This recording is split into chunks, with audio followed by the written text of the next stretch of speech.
السلام علیکم خواتین و حضرات. آج 23 مارچ یوم پاکستان کے اس تاریخی دن پر نیشنل ڈیفنس یونیورسٹی اسلام آباد نے آپ سب کے لیے ایک خصوصی پروگرام پیش کیا ہے. پروگرام کا موضوع ہے The major challenges and issues I see confronting Pakistan and the way forward. یعنی میرے نقطۂ نظر میں پاکستان کے درپیش مسائل اور ان پر ہمارے نقطۂ نگاہ. ناظرین، سب سے پہلے اپنا میں تعارف کرواتا چلوں. میرا نام ہے علی احسن اور میرے ڈسٹنگوشڈ پینل ممبرس کا نام ہے mister Aleem Gilani, miss Humaira Iqbal, mister Khawar Tasneem and mister Bilal Qureshi. ناظرین، ہم سب کا تعلق NDU اسلام آباد کے ڈپارٹمنٹ آف انٹرنیشنل ریلیشن سے ہے. And we will be talking about various issues confronting Pakistan and will try to find a way forward to it. ناظرین، قوموں کی تاریخ میں چند ایسے لمحے ہوتے ہیں جن میں ان کی تقدیر کے فیصلے کیے جاتے ہیں. تاریخ میں آپ کو ایسی بہت سی مثالیں نظر آتی ہیں. مثلاً گیٹسبرگ کے میدان میں امریکی صدر ابراہم لنکن کی تاریخی تقریر اور فرانس میں انقلاب کے دوران بیستیل قید خانے کا ٹوٹنا. ان دو واقعات نے ان دو قوموں کی، فرانسیسی اور امریکی قوموں کی تقدیر ہمیشہ کے لیے بدل ڈالی. اسی طرح کا رتبہ پاکستان کی تاریخ میں قرارداد لاہور یعنی قرارداد پاکستان کا بھی ہے، جو 23 مارچ 1940 کو پاس ہوئی اور اس نے پاکستان اور بر صغیر پاک و ہند کا جغرافیہ ہمیشہ کے لیے تبدیل کر ڈالا. یہ بات میں اس وضاحت کرنا چاہوں گا کہ تاریخی کتابوں میں لکھا جاتا ہے کہ 1940 میں آل انڈیا مسلم لیگ کا سالانہ اجلاس لاہور کے منٹو پارک میں 22 سے 24 مارچ تک منعقد کیا گیا تھا. 22 سے 24 مارچ 1940. 22 مارچ 1940 کو قائد اعظم نے ایک تقریر کی. 23 مارچ کو ابو القاسم فضل حق شیر بنگال نے قرارداد لاہور پیش کی اور 24 مارچ کو یہ قرارداد در حقیقت اس جلسے کے ممبران نے پاس کی. اور ایک اور مزیدار بات بتاتا چلوں آپ کو کہ 23 مارچ 1956 کو پاکستان کا سب سے پہلا آئین اس ملک کی قانون ساز اسمبلی نے پاس کیا تھا اور اس دن کو کچھ عرصے تک ریپبلک ڈے کے نام سے منایا جاتا تھا. ناظرین، آج کا پاکستان ایک نہایت دشوار اور مشکل موڑ پر کھڑا ہے.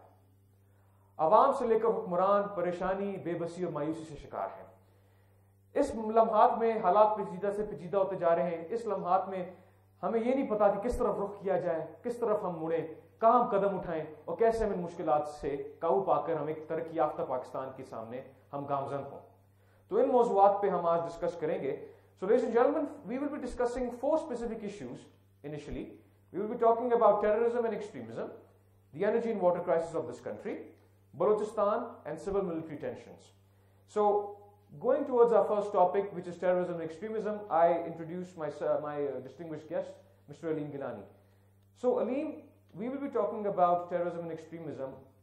As a historical perspective, Pakistani society itself has always been a peaceful, tolerant and a diverse society in which the rights and the beliefs and the aspirations of everyone have been protected and everyone has been respected. But in recent times, particularly over the course of the last 10-15 years, we are seeing a gradual increase in violence, in hatred and bigotry towards people of particular classes and people using religion as a tool of exploiting their own personal and political agendas and using Islam to cause frictions and fractions among Pakistani society as a whole. How have we reached from a society which was pluralistic and tolerant into a society which is surrounded by these vested elements who are exploiting Islam for their own personal gain? Can you explain that, please? Ali, as you have been rightly pointed out, that Pakistani society was always a pluralistic and diverse society. There has always been a concept of coexistence in our society, but unfortunately with the disintegration of the USSR and with the U-turn took by USA when Pakistan's cooperation was no more needed for pursuing the proxy war against the USSR, Pakistan was left stranded with the refugee influx and with a lot of serious problems that we are facing in the present times. You're talking about the Soviet-Afghan conflict of the 1980s, right? Yeah, I'm talking about that conflict in which when Pakistan's cooperation was needed, America used it as a tool to pursue their agenda, and once they organized the transnational fighters for waging a war Muslims and particularly Pakistan was the biggest supporter and allies of America in waging that war. Ultimately, what happened was that they were least bothered about the dire consequences that in the form of militants that knew how to fight and to recite Quran. Apart from it, they were unable to do anything.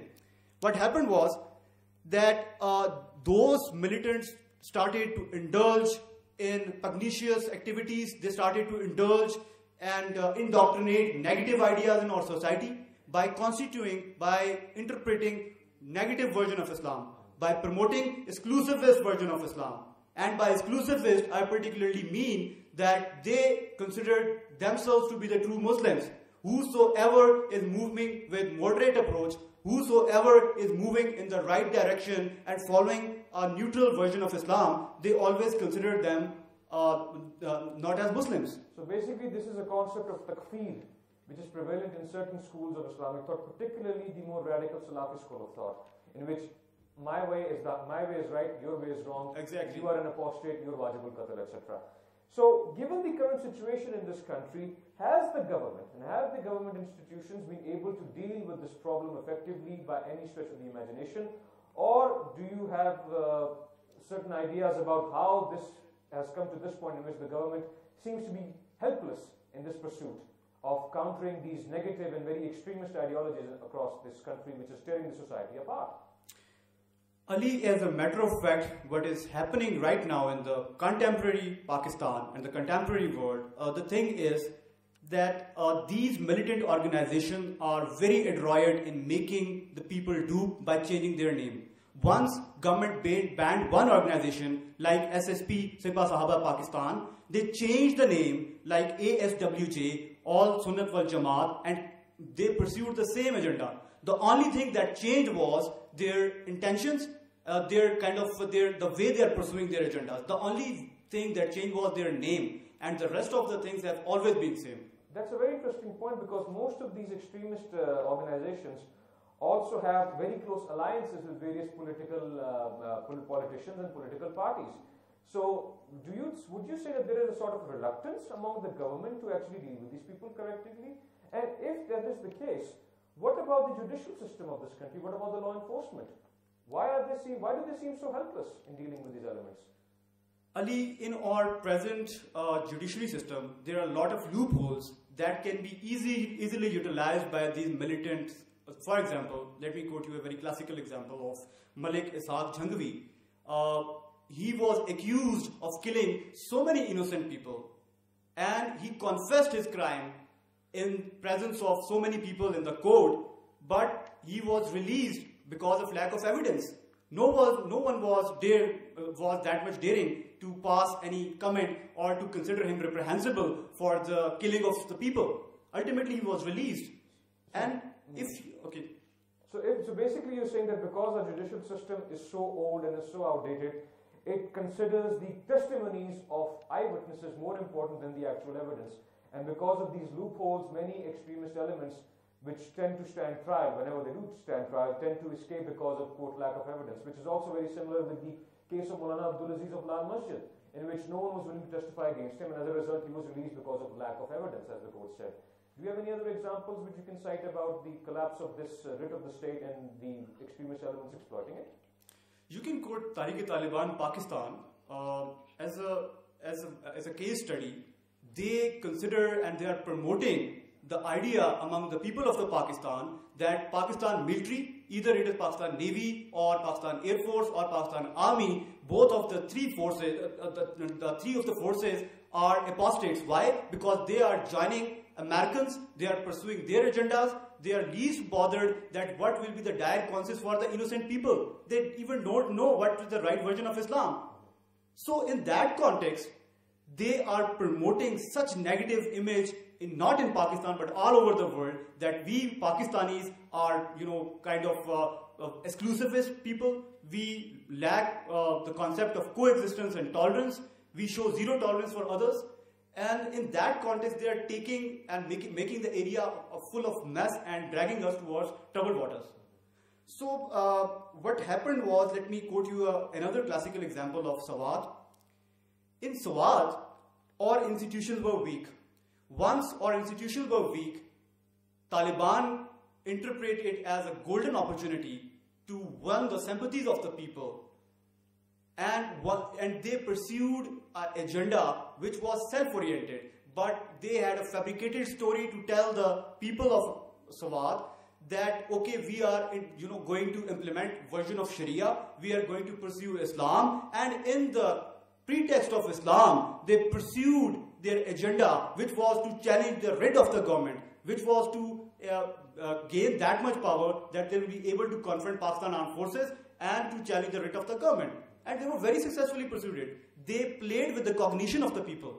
They played with their minds and they shaped the perception according to their own desires, because Ali, honestly speaking, it is not a panacea to always consider others responsible for everything. That's true. Our institutions were weak. The third party intervention is only possible when your institutions are not working in the right manner. And the same happened. They intervened because we were unable to provide them justice. We were unable to provide them the basic needs, and that was badly exploited by the militants. That's a very good point, Aleem. Thank you very much for that. So what is the way forward from this situation? How can the government and how can the civil society and how can the institutions overcome the slide to religious bigotry and chaos which these people are exploiting for their own personal gain? What is the way in which we can overcome this slide, and what is the way we can make Pakistan back a very peaceful, tolerant and vibrant society in which everyone is protected and everyone does not need to fear what is around the corner? How can we move away from this? Ali, in this pursuit, there should be some measures, stringent measures toward promoting education, awareness among people, and grooming them in such a manner that no one else will be in position to manipulate in that simple manners. For example, there are a lot of far-fetched areas where even the media don't have that much access, and they can easily play with their cognition and promote whatever idea they want. Apart from it, there should be strict measures and strict vigilant look on the religious organizations, particularly on their finances and their curricula. Because once you are not sure that if a religious organization that is only telling the people that we are educating your children, we are making them a good human being, but at the back end they are playing with their cognitions, they are using them as suicide bombers, they are including them in their forces that they use their forces later on against Pakistan to destabilize our country.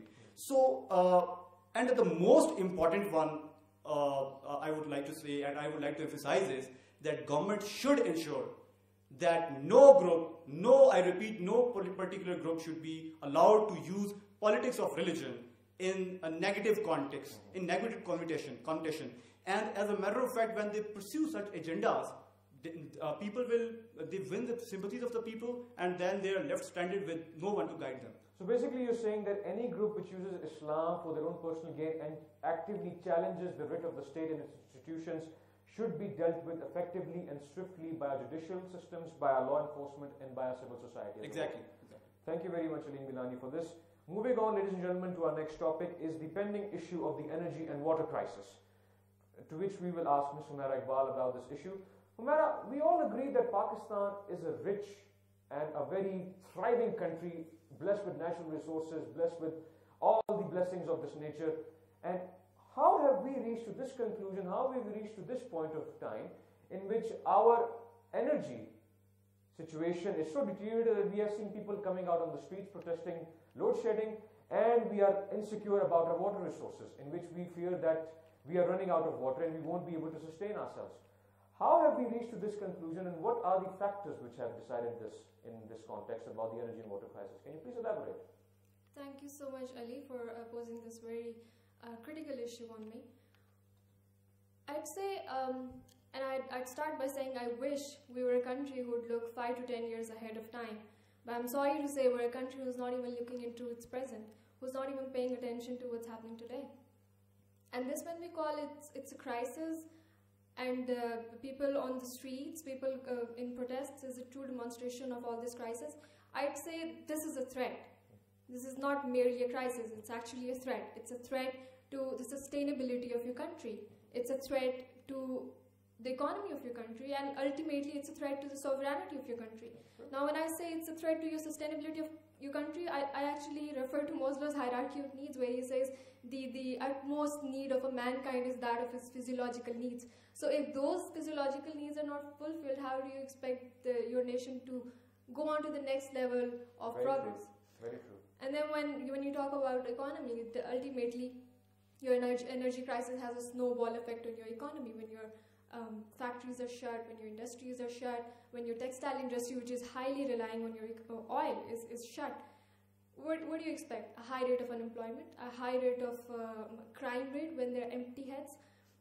You see, the figures that I was going through, a 2.5 billion US dollars loss in terms of economy just due to load shedding, and about 4 lakh employments that have been lost. These are just on the paper, that are not in what actually probably happened in real. So basically the effects of this crisis are much more dire than what the government wants to admit.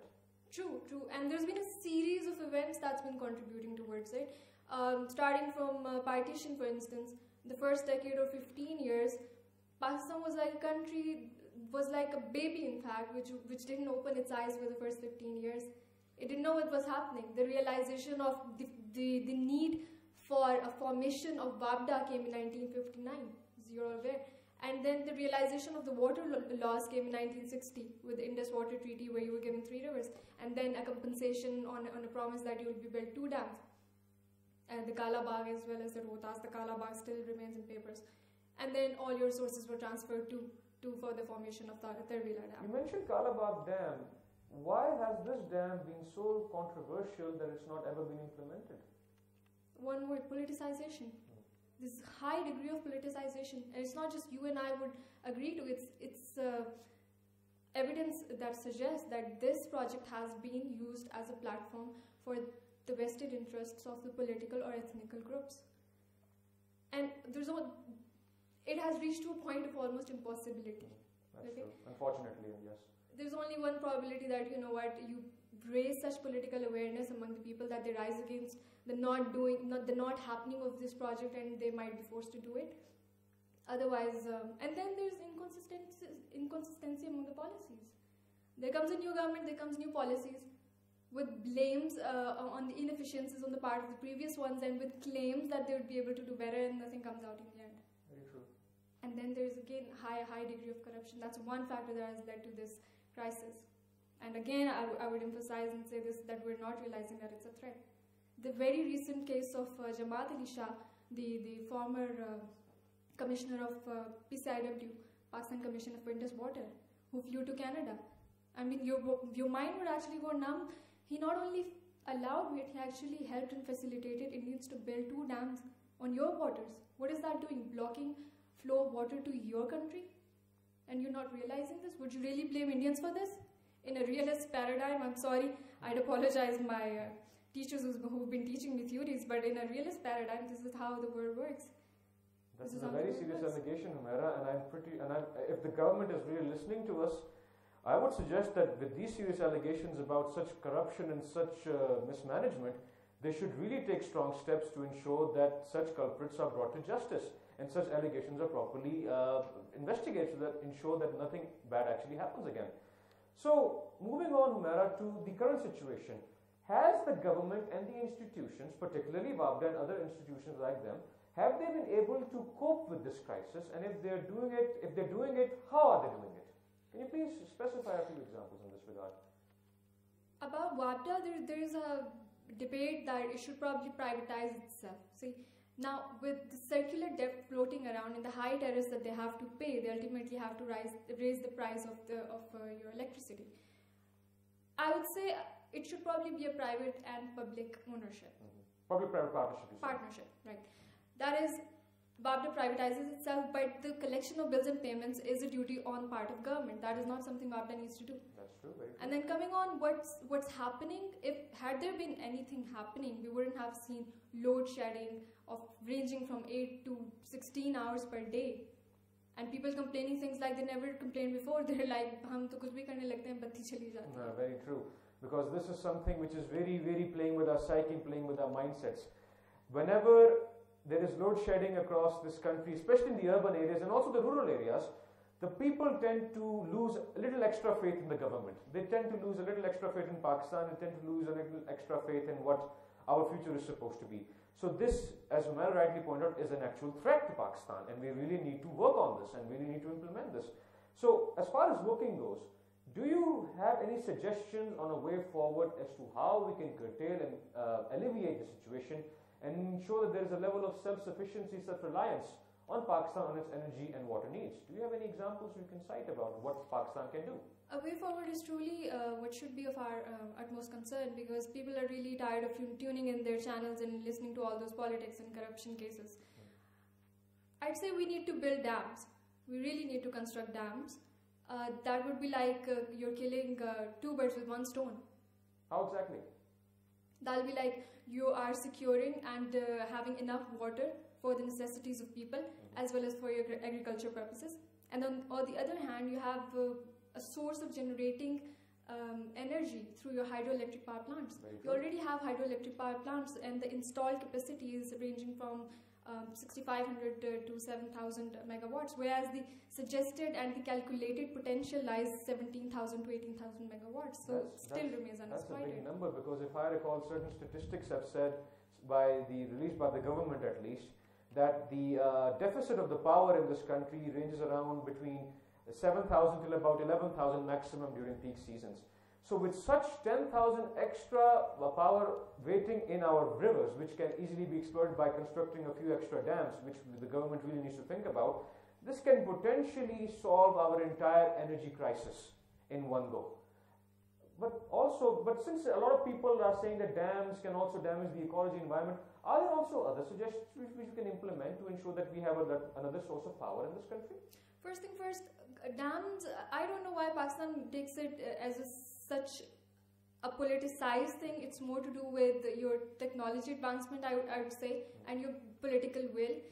I mean, if not Kalabagh Dam, you would say, okay, this is politicized, you could go for other options as well. Like the Amir Bhasha. And then talking about other energy resources, you have Thar. You have Thar, which has a potential of... the third coal mines, you say? Third coal mines. 186 billion tons of coal mines there. And they still remain unexploited. We're waiting for some outsider to come and invest in our country to exploit those for us. So basically it's a divorce between formulation and implementation of our policies. Yeah, and 186 billion tons is equivalent to 618 barrels of oil, and that is of both Saudi Arabia and Kuwait. 618 billion barrels of oil. Of both Saudi barrels Arabia, of oil, yeah. Which is a total of 25 trillion US dollars. Wow. And the government has still yet to manage this and still managed to exploit this. So I actually ask, what is the government actually doing? And what about other sources of energy, which a lot of people in this day and age are talking about clean energy and this. Can Pakistan actually implement like solar and wind? Actually, Pakistan does have a lot of potential. See, Sindh and Balochistan are those areas where there is 8 months of boiling heat. And you mean in sunlight as well? Yes. In solar, solar energy is one form that I could think of, an alternative that I could suggest. And wind energy. We have such wind corridors here. And then there are other forms of cheap energy, bioenergy. People are doing it at private level, but this needs to go on to the macro level. And then you have an option of thermal energy as well. But just to end this, I would say a self-sufficiency is needed.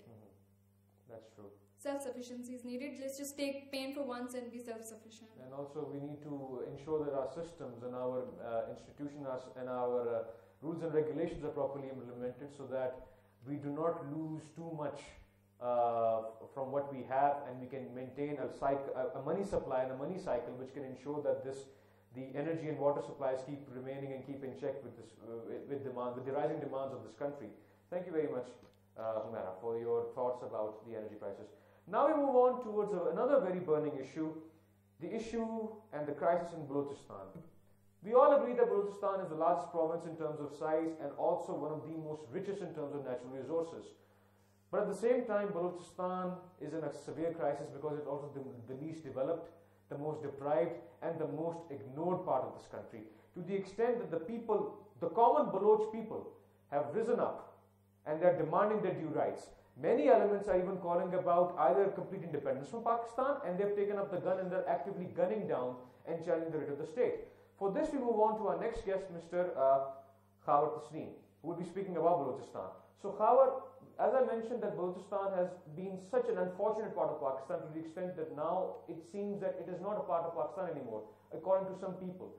How did this situation arise? What was the genesis of this problem? How did we come from Balochistan apparently joining one by one, all the princely states joining Pakistan in one go in 1947 and 48, to the extent that the common Baloch now does not feel part of Pakistan, and they're scared that whenever they talk about their rights, they will be targeted by what they say various elements in our administration, which are very strong allegations. How did we come to this point? Yeah, whenever we talk about southern western province of Pakistan, Balochistan, then a word deprivation come in our mind. It's very clear that one question is still arising in our mind, that who is deprived? Are Balochas or Sardars they are deprived? Are the state is deprived? Who is deprived? That's the question. I think about it that first we will have to look towards the history, that in 11th to 15th century we can observe a transition in Baloch community, and the clan units changed into chieftains, which is the predecessors of the clan Sardari system. And after that, you can observe that system of administration. So the Sandman system during the British times. At the British time, they gave a lot of power to the Sardars.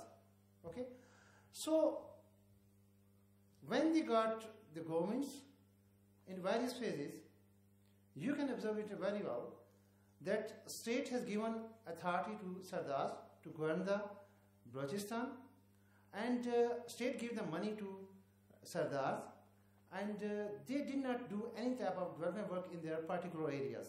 Okay, so how can we say that they became the reformers and say that the state is responsible for all these troubles and so on? The nationalist elements. Yeah, of course, national elements. If you observe it, that now the current leaders of when they talk about independent Balochistan, Tawla Mengal, Akhtar Mengal, and Bukti and so on. Branda, Bukti, and when we talk about Tawla Mengal, he was an ex-chief minister of Balochistan. Akhtar Mengal, ex-chief minister of Balochistan. Bukti was killed and so on. He was also governor and chief minister of Balochistan. It means that they did not do development when they were in power. So the common man, that's real deprivation is whenever to talk of deprivation, the common man is deprived. So whenever a government wants to start the reforms package and give us a lot of money, they just talk to Sardars and so on. But it's not a real issue that we just start to Sardars. No, they are exploiting the common person. The common man or middle class, it's being crushed between Sardars and the states. So I think that we need to focus primarily on the Baloch people themselves rather than pander to these Sardars and tribal chiefs. We need to focus on the I just want to explain it, that the Sardars, they just want to keep their monopoly over laws. They want to maximize the gap between the state and the common man or the middleman. Because as you can observe it very well manner that now the middle class, educated middle class, they are starting to do demonstration behind the nationalist elements. And they are being exploited by the Sardars, and those Sardars are being exploited by their Machiavellian desires, and they are working in the hands of the anti-Pakistan actors.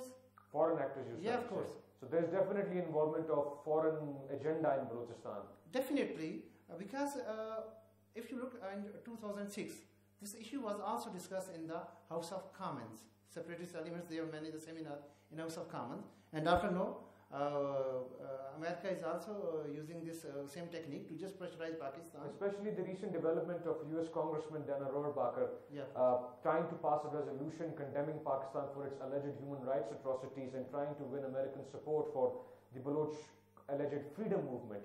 So this shows that there is a level of interest by outside powers in Balochistan.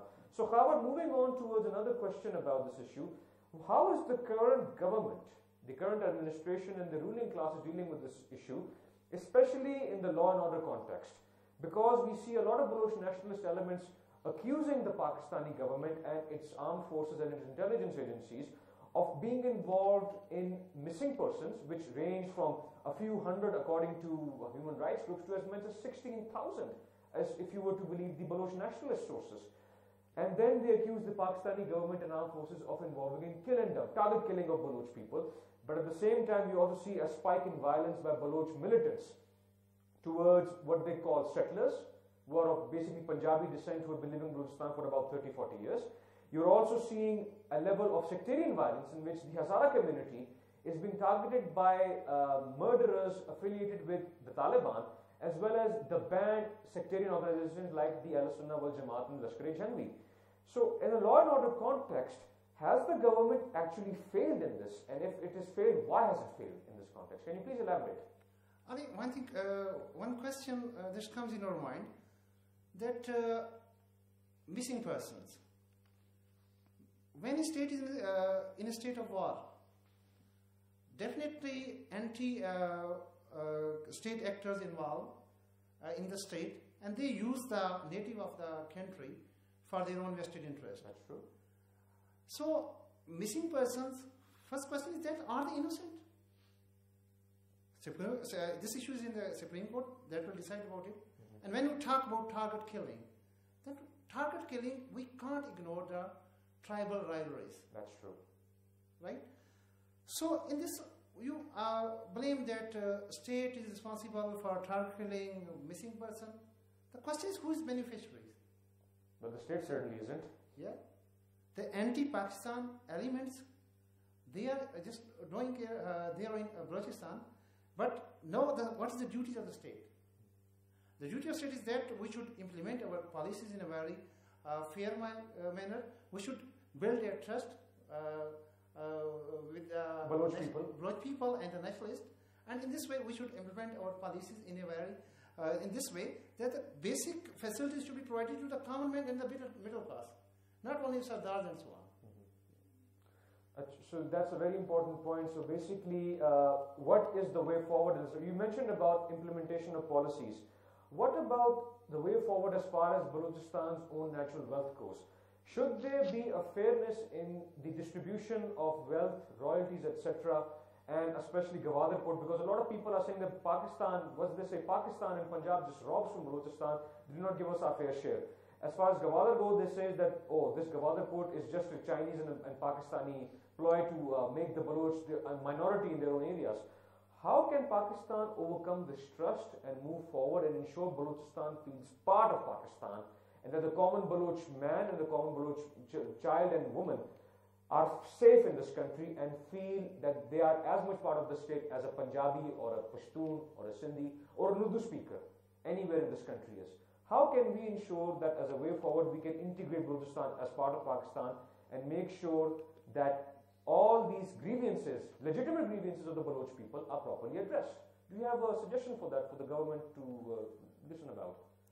Ali, if you want to solve this issue, the current governments and the previous governments, Musharraf region and so on, in the 7th NFC award in 2002 and 18 amendment is a very good step, and the issue of provincial autonomy, that was the previous demand of the nationalists and so on, that has been granted. That's good. And when you talk about natural resources and their monopoly, and it's also divided between the state and provinces too, and that's right also be given to the province.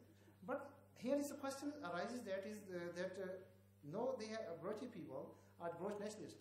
They are talking to they are starting to talk about Baloch identity instead of all-embracing Pakistani identity. Okay, so I think that democratic process, that is the best way to solve the issue of Balochistan. Very true. Because when Bukti was killed, at that time, under the leadership of Khan al-Khalat, many Baloch Sardars say that we will not work in favor of Pakistan. Yes, the Khan of Khalat, Mir Sulaiman Daud Khan, arranged a grand jirga after 40 years. And so on. But what's happened with? When the elections are held, and no, these Sardars are in power, and they are ministers and so on. So in this way, moderate Balochi leaders, they should come forward to settle the issue. But one thing is very clear, that is duty of the state to recognize the legitimate grievances, and they should be be handled, and they should be handled in such a manner that the Baloch people, they will start to trust upon us, and they will not think about it that the investors in Balochistan will take away the resources and so on. So in case of Balochistan, we must have some finite disappointment, but must not lose our infinite hope. That is very true. So ladies and gentlemen, as far as Mr. Kawat Asneem said, Balochistan is an issue which requires our utmost attention among other issues as well. We need to ensure that there is fair representation of the Baloch people in our institutions, and the Baloch people who have been deprived because of lack of education, lack of facilities, lack of opportunities, they need to be properly given special quotas to ensure that the state is here to take care of them. The government needs to ensure that they are fair with the Baloch people, that the Baloch people are not left behind. We need to ensure that Baloch people are as much as part of Pakistan as the rest of us. So I really hope the government of Pakistan, if they're listening to us in our institutions, they really take this consideration into check and are very pragmatic and realistic about Balochistan. We cannot afford another episode in which we lose another part of this country because we were too busy dealing with certain issues in the media, or depending what's happening in whatever part of the world. We need to be realistic. We need to be focused on these issues. So thank you very much, Kawat, for your insight on Balochistan. Now we move to a more current burning issue. Civil military tensions in this country. We all know that Pakistani military has enjoyed tremendous respect, love and affection from the people of Pakistan. People look up to the military and used to look up to the military as a model of excellence, as the institution which works in Pakistan and has the best interests of the people in mind. Yet in recent times, because of past mistakes by previous military regimes and power politics between various entities in this country, the military has received a lot of negative press. They've received a lot of flack by our media and our so-called civil rights workers and our different journalists, etc., about their role. It seems that everyone accuses the army and the military of causing all the harm in this country. But I don't think that is very honest about this, and we are not really being pragmatic about this, because it just absolves the blame from the civil and the social classes of this country. So now moving towards civil military tensions, we have our distinguished guest, Mr. Bilal Qureshi. So Bilal, like I had mentioned, that the military was one of the sacred institutions of this country, and we love them by all our hearts, but because of recent events, by the fortunate or unfortunate, the military has come into a lot of pressure. Can you give a brief genesis as to how the situation, particularly in regards to Pakistan, how are we seeing a gulf or a lack of communication, a lack of trust between the military sectors of this country and the civilian sectors of this country? How do you foresee as a genesis and as a case study in Pakistan in particular? Your thoughts on these, please. Thank you, Ali. Before contemplating this rift that you mentioned, civil-military rift, I think in order for us to see it in the rightful context, we need to focus and understand that this relationship, this rift or this contentious relationship between military and civilian administration has always been the cause. In the classical sense, if you were to talk about Frederick's Prussia, that was a time when it was commonly held that instead of a state having a Prussian army had a state. Prussia, you mean the pre-German state? Exactly, in 18th and 19th century. Right. And this is just one example to quote from a historical perspective for us to understand that the rift has always been there. And again, it would be wrongful of us to generalize and not account for the rifts that rocks within institutions. It's not civil military, it's civil as well. For instance, Graham Allison and Max Weber, when they have discussed bureaucracy and bureaucratic politics, they have described 4 tiers, first tier ministerial mandates. Includes foreign ministry, it includes foreign ministry, it includes finance ministry, interior ministry and defense ministry. And according to their findings, what they are of the view is that all of these ministries are very territorial about their own specific issues. They have their own interests and their own agendas. Exactly. Policy. I mean, for instance, if you're sitting in a foreign ministry, you will be wearing foreign ministry hat. So you will be looking at the things from that particular perspective. All of your economic even deals would be dealt and looked into the perspective of how does it influences your foreign policy. Same goes with the economic ministry.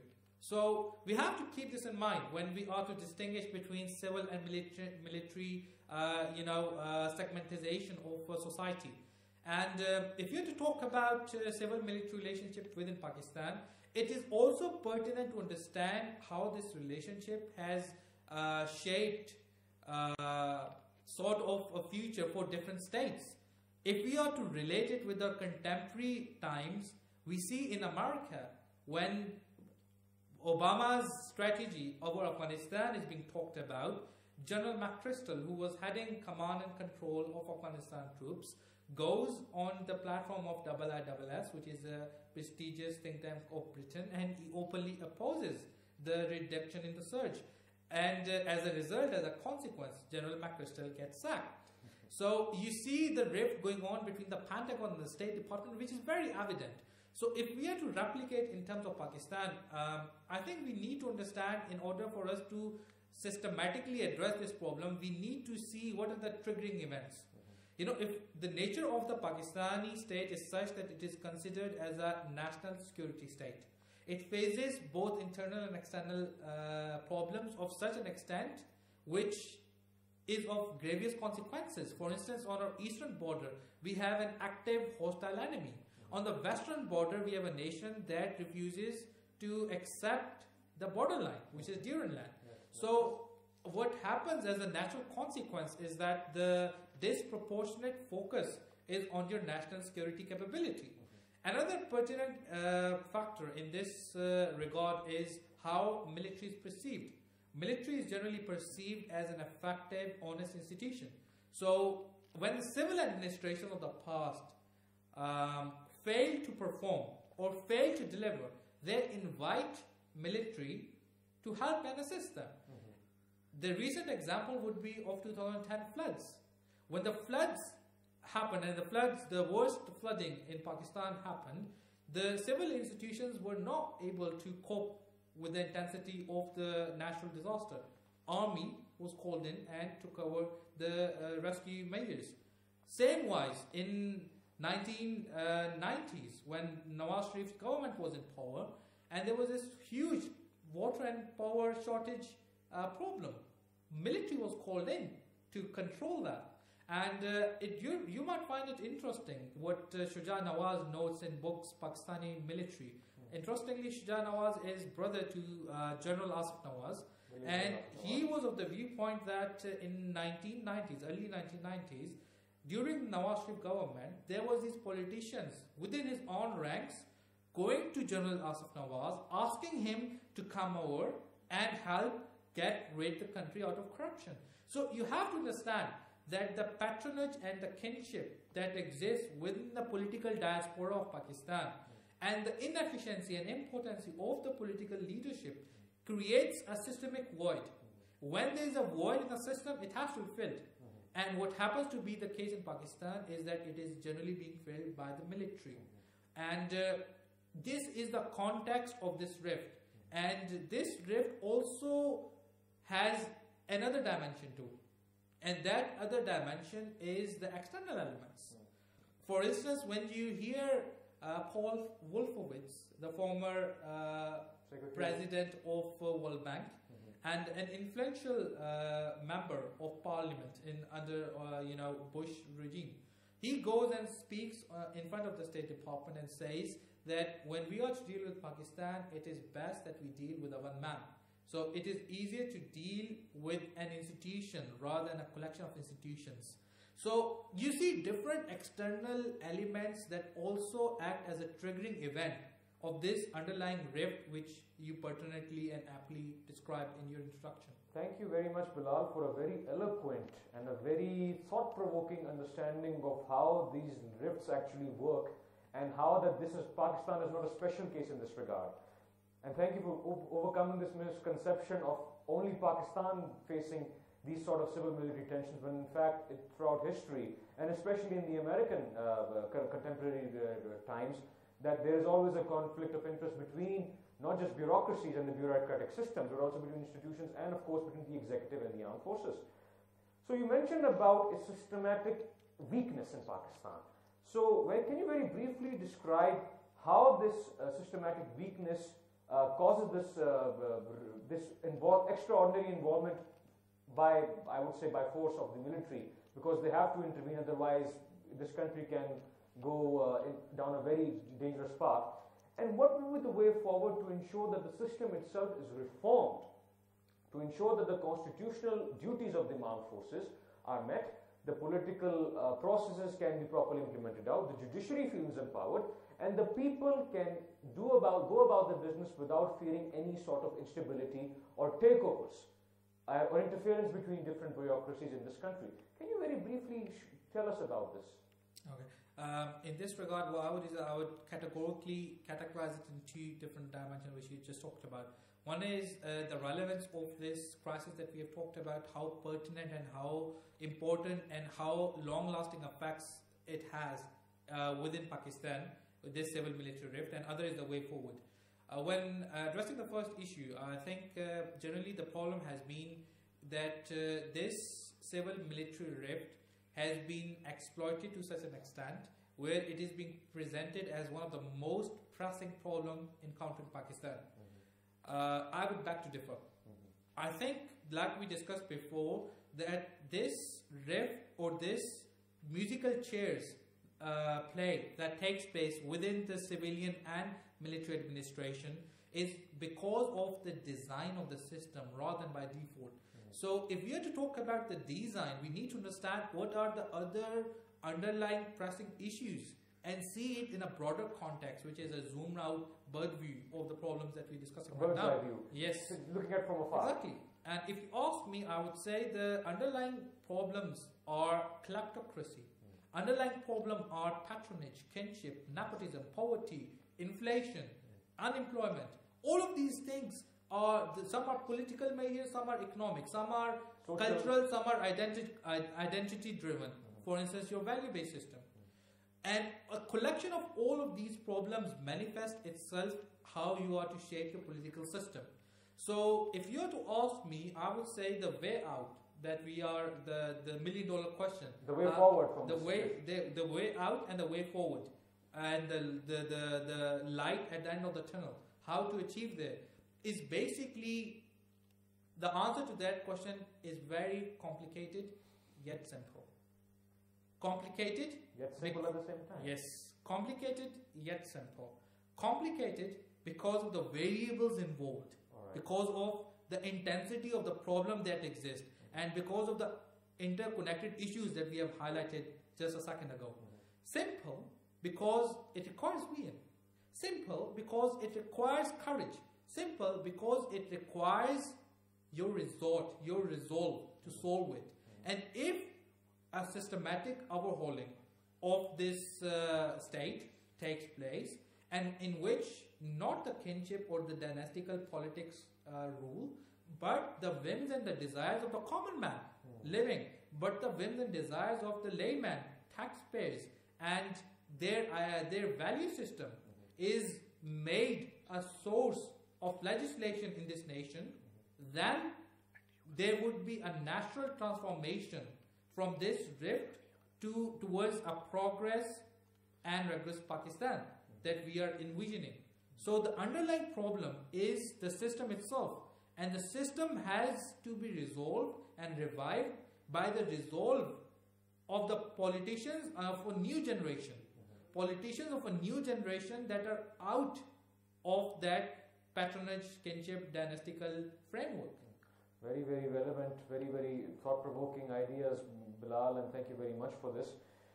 Ladies and gentlemen, it all requires vision and all requires willpower to solve such issues, regardless be they as complex as terrorism, or be as technical as energy and water, or as challenging as Balochistan, or as pending, or as scary as the civil-military tensions. So, ladies and gentlemen, thank you very much for this. And there's a common theme in this entire discussion is the people of this country. The people do not feel empowered by the system. The people feel deprived, the people feel betrayed by the systems, by the institution, by the ruling elites, and by the ones controlling this government, or this country rather. I wouldn't say government, this country rather. Can you very briefly say how big of a threat this is to Pakistan when the people themselves do not feel part and parcel of the state and as a country as a whole? Because remember, loyalty to a state is only as good as the incentive the state gives to the people to feel loyal about. So one by one, starting from Waleem on the way to Bilal, can you briefly give a very short statement about how much this is a threat and should there be a focus on this as well? So please, Waleem, thank you. Ali, thank you.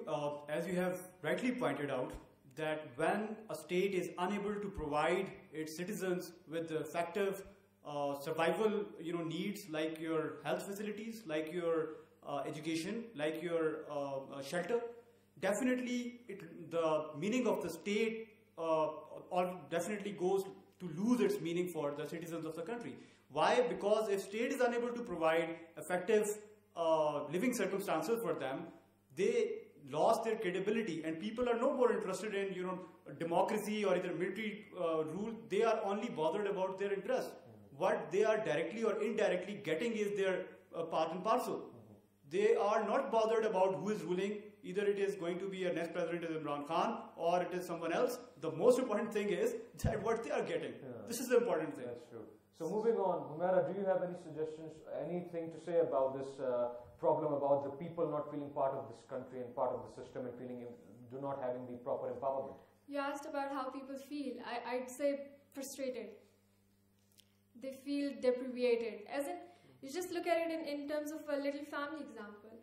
Your parents, and if you have, for instance, if you're like siblings of 6 or 7, if they're not all being treated equally, how would one feel?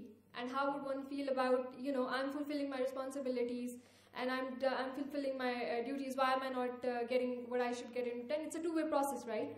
So one is not getting what the other is getting, and you would know what the end result is. It's definitely frustration on part of public.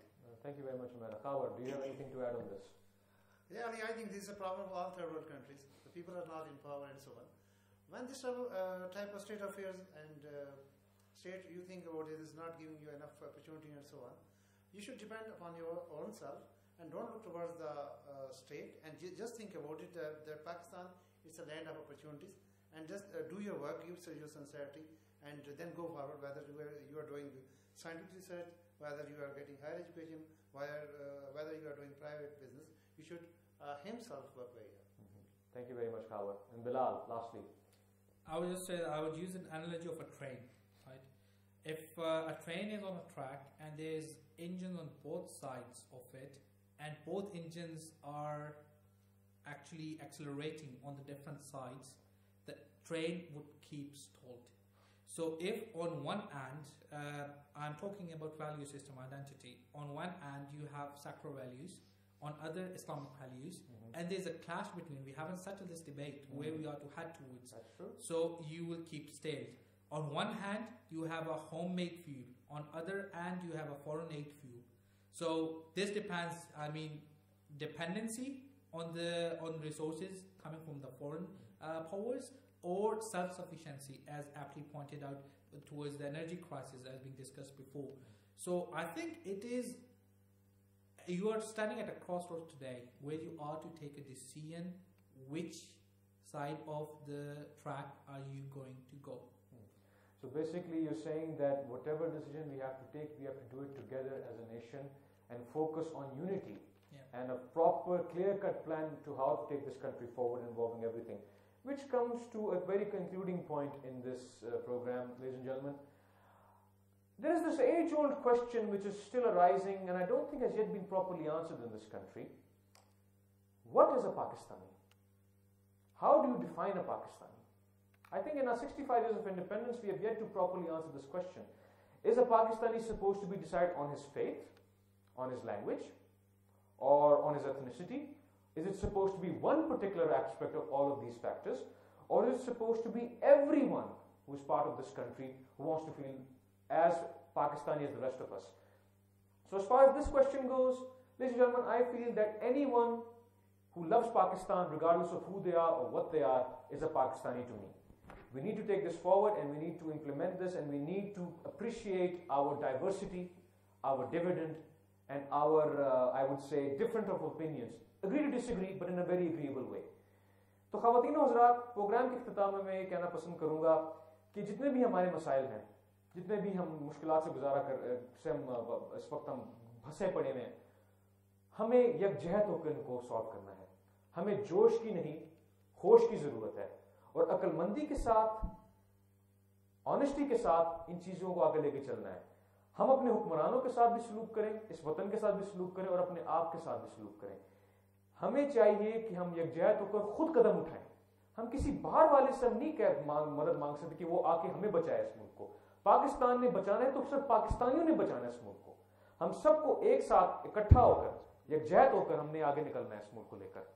تو ایک وقت ایسا بھی شاید آئے کہ جب اگر ہم یکجہت ہو کر آگے نکلتے ہیں تو maybe one day we can implement Quaid Azam in his very famous speech which he made back in 1948 that he visions Pakistan to become one of the greatest nations of the world. تو concluding remarks میں خواتین و حضرات میں یہ کہنا پسند کروں گا، جیسے علامہ اقبال نے کہا تھا، افراد کے ہاتھوں میں ہے اقوام کی تقدیر، افراد کے ہاتھوں میں ہے اقوام کی تقدیر، ہر فرد ہے ملت کے مقدر کا ستارہ. یکجہت ہو کر نکلیں، یکجہت ہو کر قدم اٹھائیں، یکجہت ہو کر پاکستانی بنیں. پاکستان زندہ باد.